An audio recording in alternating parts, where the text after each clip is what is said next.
I'm a photographer, so for many years, and so I'm always like looking for projects. I'm always very curious to go to new places, and my in-laws are all Sikhs, and they all came from the Pakistani side, West Punjab. Let's not talk about Pakistan and India today.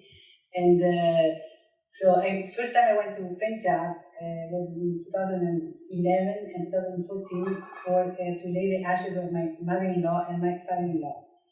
And then in 2015, I decided to go to just visit Punjab, always with my camera, and I loved it. So I decided, okay, maybe I can photograph the Sikhs and learn a bit more about the culture.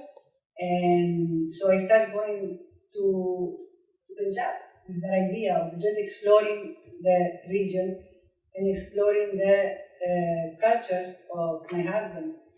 And the more I went, the more I liked it, and the more I started realizing there was something more than just, there was a history behind it that I had no idea, because people don't talk too much about it inside the communities. So I started reading and learning more and talking to people and realizing there was a huge conflict and that huge story about Punjab, and there was two sides, and so I always worked very intuitively and in the approach of street photography, which is like you don't control too much, you don't stage anything, you don't you try not to have an agenda, you try just to walk and just photograph in a very natural way, very spontaneous way, and seeing later what you produce, maybe what you produce leads you, instead of the opposite, then you have an agenda and then you go to the place to try to fit the agenda that you had. So that I started working in that approach. And so for years I used to go like twice a year to Punjab in the Indian side. But then obviously after 2-3 years I decided, no, I'm gonna do something that goes beyond the Sikh community, because you just, when you go to Punjab, you see that there is other communities, and then I started wanting to go to Pakistan, obviously, to see the other side, because when we're in the Indian side, people like visit and they wish they could go. So I have a foreign passport, and so in 2019, I got a visa and I went to West Punjab, the other side, by train. And when I came back after 2 weeks photographing, I realized that many pictures were exactly the same, even though I was not remembering what I did, like all these 5 years or which picture. And then the idea of the book came about. So basically, I wanted to just talk to you a bit, for you to share with us a bit about your first journey. You just said you've traveled by train, and you also have said in your preface that it was an undeserved privilege to be able to make that journey by train. And those people, maybe some people here have made that journey both ways, or one way, or we understand how difficult it is to kind of travel make that journey. Either you can do it as a yatra visa, and that's a very controlled experience, or you can do it as an outsider with a passport that doesn't require you to go through. Yeah. So I just wanted you to talk about that journey and the kinds of things that maybe you picked up even on the train journey itself. So when I went to the embassy to get a visa to go to Pakistan, and I knew the usually way that people do is like they take a flight from Singapore and go, and this is the easiest way. This is the way that the government prefer you to go, not crossing through Italian Vaga border. But I didn't. I wanted to cross, and I wanted to take the train, even though they don't how do you say, motivate you to take the train. They prefer you to walk because just 10 minutes walk, you just cross the border. And when you have a visa, you have to have a special visa from Atari to Vaga. This is what they told me at the time.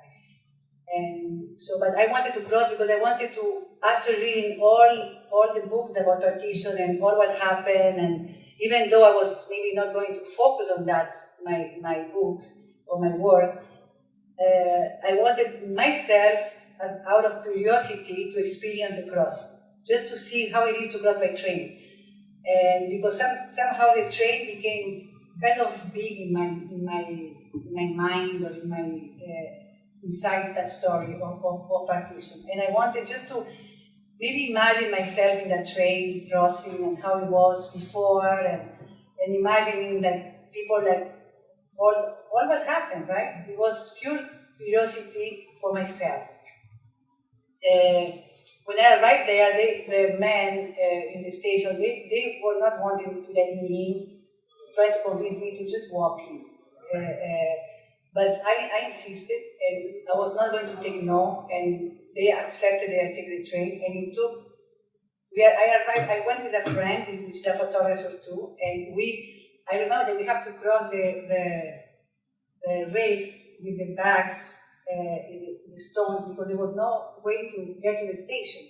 So we arrived, and it was around 7 hours, because it was a lot of security, and you have to wait a lot, and you never know, they never tell you when the trains will come, they never tell you if you're going to leave anyway, then you hear people telling you, no, there's no train today, and they check the bags, but I enjoyed every minute about it.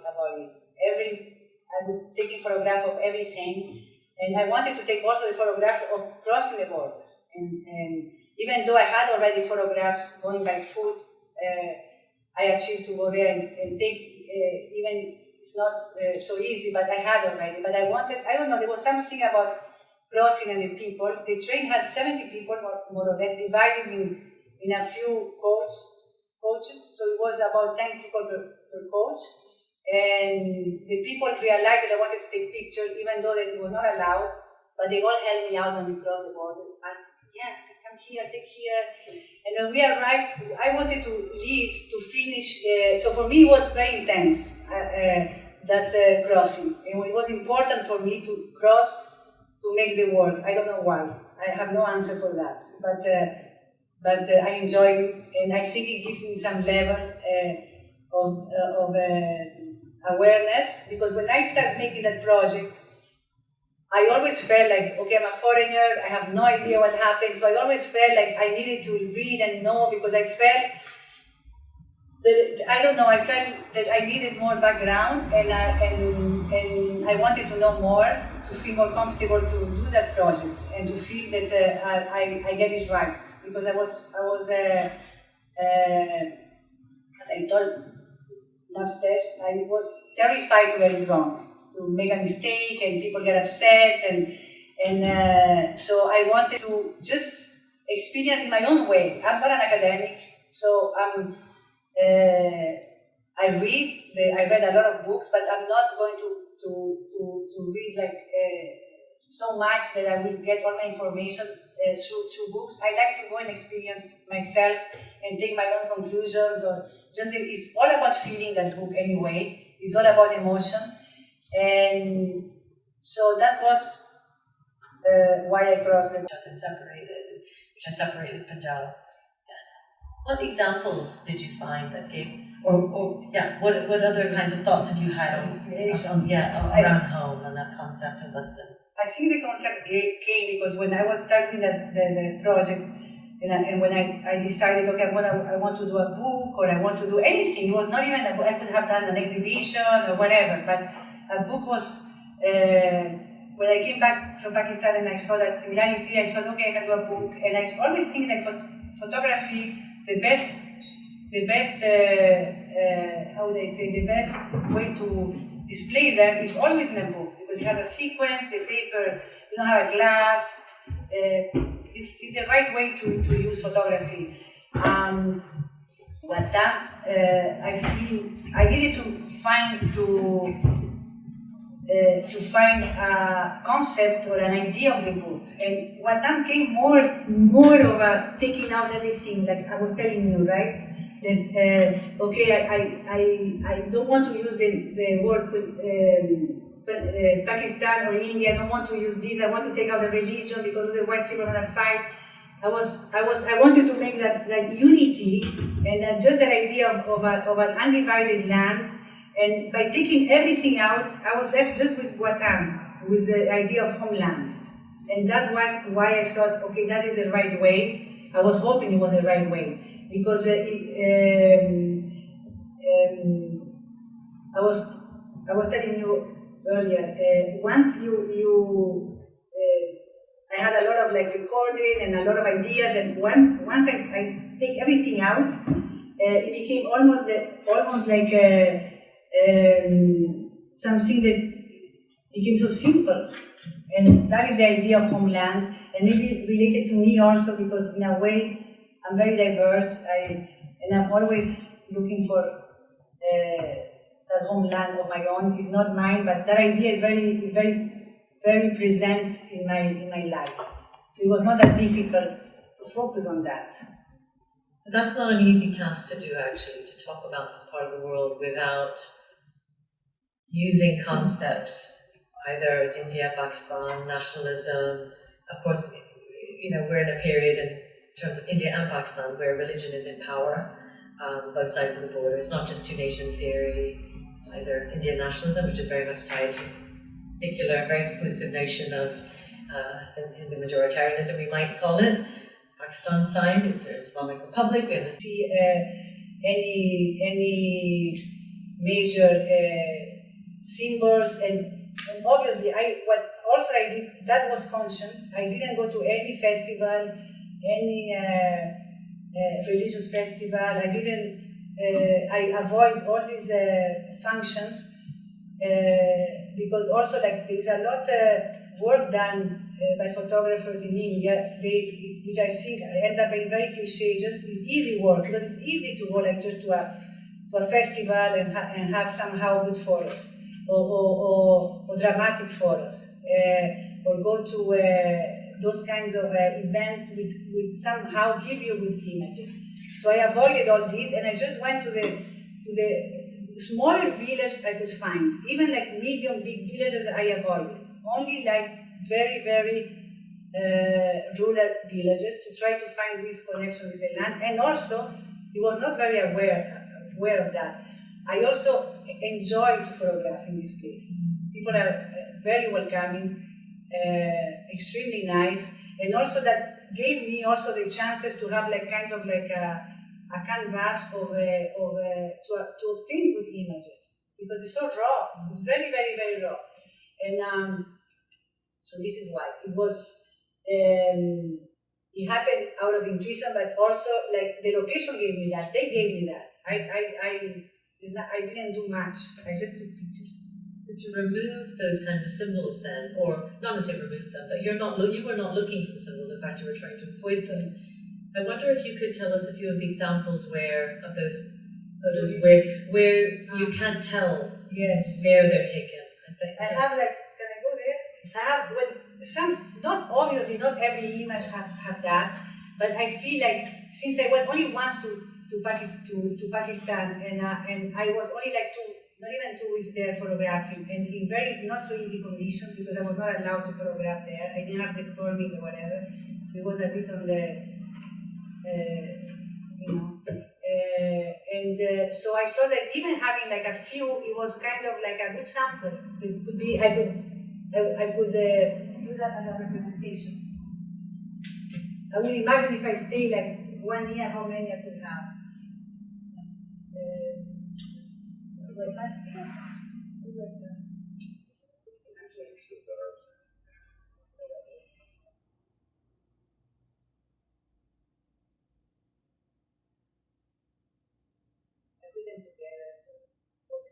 Here, for example, I have one. Here, it was taken in 2019 in a village. I don't have the name right now here, but it doesn't matter. It's a dog fight in a very, very remote area in Pakistan. here is India, Punjab in India, much like 2-3 years earlier. And I find like when they are together, they have the same light, the same. You always think that this guy here, you almost feel that is the back of this guy there. That I just move around and take, because the vibe is the same, the mood is the same, the light is the same, the colors are the same. Sometimes in photography, you don't have the same colors. If you change 1 hour, one is more red, one is more, here is exactly the same. So I have here, for example, this one is in India also, like 3 years earlier or whatever, and here is in Pakistan, but they have, even the girls have the same body language, mood, the walls are the same. So it's like, looks like I just turned my back and took another picture from another wall. So I kept having like many of those here also. So this one, for example, I was telling you about. I have two friends. They came to my house in Singapore. One was a Punjabi from India, and the other one was a Punjabi from Pakistan. Yeah, I mean, 40 years old, 35 years old, and they were friends. And they came home, and I gave a book to each one, and they both started like discussing very candid. It was not planned. Oh, this picture is here, or is Pakistan, or this, and they couldn't never agree. For this picture, for example, they spent like 10 minutes explaining me why this picture was in Pakistan. They explained me like how they put the shawl, and how they tied, and how the girl like that, and how the girl this, and I was just listening. But actually that photo is in India. So they couldn't get any right. Everything that they said, and it was very funny to see them interact. That made my day, because I was thinking, okay, this is my idea, right? But I was thinking, I'm sure if I take one Punjabi from one side and the other, they are gonna tell. And I think I'm thinking that they can tell, but they will tell. But actually they didn't. So it kind of like, obviously, if you get a photo with a Sikh with a turban, they have a clue. But I'm talking about photos without clues. They couldn't tell. Like this one, for example, it could be like anywhere. This one you have this one. Well, you can tell. So I have a picture here that I want to talk, because I find it. This is only I know, but it doesn't matter. A lot of aspects I have in that book that only I know, but it's okay. When I meet somebody, I tell them about it, and I enjoy it. I couldn't write everything because I didn't want to put like too much names about India, Pakistan. I wanted to be like the most raw possible to avoid the separation. That picture was in the Atari rail station, which is kind of, this side was closed. When I read a lot of books that describe how you get trains coming with like 2,000 people dead at the time, and I always like kind of shocked me. And so when I went to that, I wanted to have a photo in a train station, kind of like that could feel the pain of what happened there, some sign. So obviously I went to the train station, it was empty, there was nothing, and I was thinking, well, how can I show that pain, even if it's only for me, of what happened like 75 years ago. That. And this one, also what I found is, I thought was incredible. I found a lot of masjid, Muslim temples, everywhere, and inside this one particularly is inside a house, in the backyard of a house. Look, it's huge. I rang the bell, and I go into the kitchen of the man, and they open the kitchen door, and there was a backyard, and the backyard, when I see in front of me is that huge masjid inside that his plot, which is very small, maybe like, I don't know, a few meters, and he was very protective of it, taking care of it, I have a few other pictures of those, of all the villages every year painted the way it was 75 years ago. They follow the same colors. So that I found that we would make a project only on those aspects in Punjab. That sometimes you go to a village and nobody ever went to that, and nobody even saw that all these graves and so voila. You want to? Great. So the shrines are one, or the graves are one part of the, you might say, syncretic culture of Punjab, where it becomes difficult to, well, on the surface you could say, we see those labels, this is how Sikhs might do things, or you were saying about the way in which the dupatta, the people you were talking were very quick to try and make assumptions around where, and the kind of stereotypes that we'll associate with, that's how those people do it, or the other side of the border, that's from that place. And I think that's something very powerful in the images that you're showing, that blurring, that border actually is so firm, as we see how difficult it is to cross for local people. For ordinary people, the people who you've been photographing here.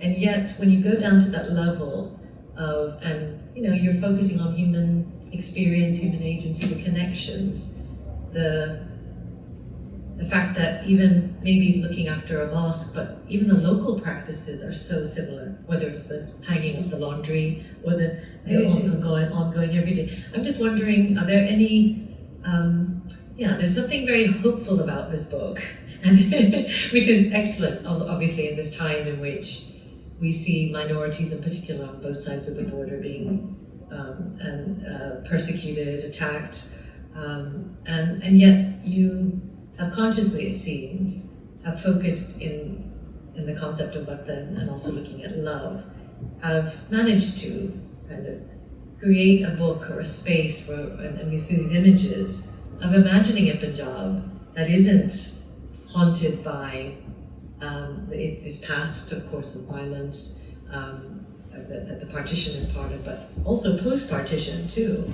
This isn't just about history, this is about the present. I'm just wondering the kinds of example, how people have responded to you in terms of you wanting to tell this story as opposed to representing the bigger, the other people might see a more official story. Did you come across any tensions of people saying, we want you to represent this in this particular way? No, I didn't. I was really scared of that, but I think like the book doesn't give like the chance for that, because it's like it's very organic. I was very careful to avoid things that the people could see them this side or that side. There's no side.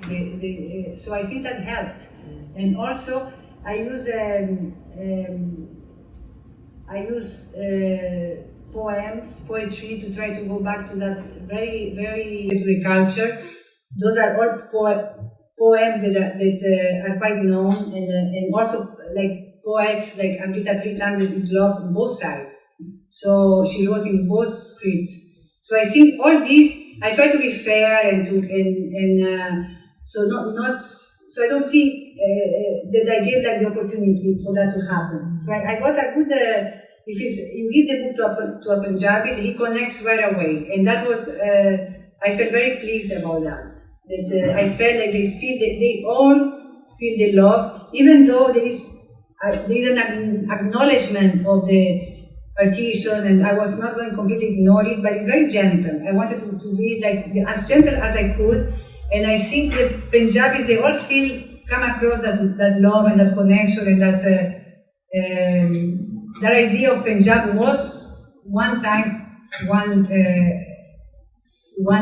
whole one. So I don't know if I answered the question. Yeah, absolutely. मैं तेनू फेर मिलांगी किथे किस तरह पता नहीं शायद तेरे तखियाल दी चनक बन के तेरी कैनवस ते उतरांगी या खोरा ते कैनवस ते उत्ते एक रहस्यमयी लकीर बन के खामोश तेनू तकती रवांगी मैं तेनू फिर मिलांगी. The bottom, I'll go skip to the bottom. ਇਹ ਜਿਸਮ ਮੁਕਦਾ ਹੈ ਤਾਂ ਸਭ ਕੁਝ ਮੁੱਕ ਜਾਂਦਾ ਹੈ, ਪਰ ਚੇਤਿਆਂ ਦੇ ਧਾਗੇ ਕਾਇਨਾਤੀ ਕਣਾਂ ਦੇ ਹੁੰਦੇ ਨੇ. ਮੈਂ ਉਹਨਾਂ ਕਣਾਂ ਨੂੰ ਜੁੜਾਂਗੀ, ਧਾਗਿਆਂ ਨੂੰ ਵਲਾਂਗੀ ਤੇ ਤੈਨੂੰ ਮੈਂ ਫਿਰ ਮਿਲਾਂਗੀ.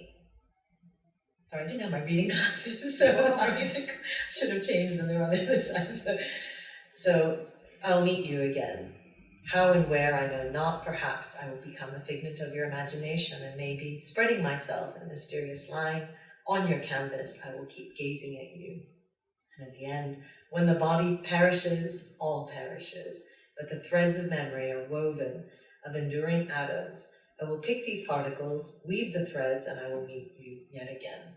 So it seems as though the threads are in the social threads, the social fabric in many ways. I think this is powerful. The other poems obviously are too. Yeah, so It takes us to that root, doesn't it? Yeah, and I think I made my last trip just before the pandemic. I think 2 weeks before, and I had I usually like those, like the dog.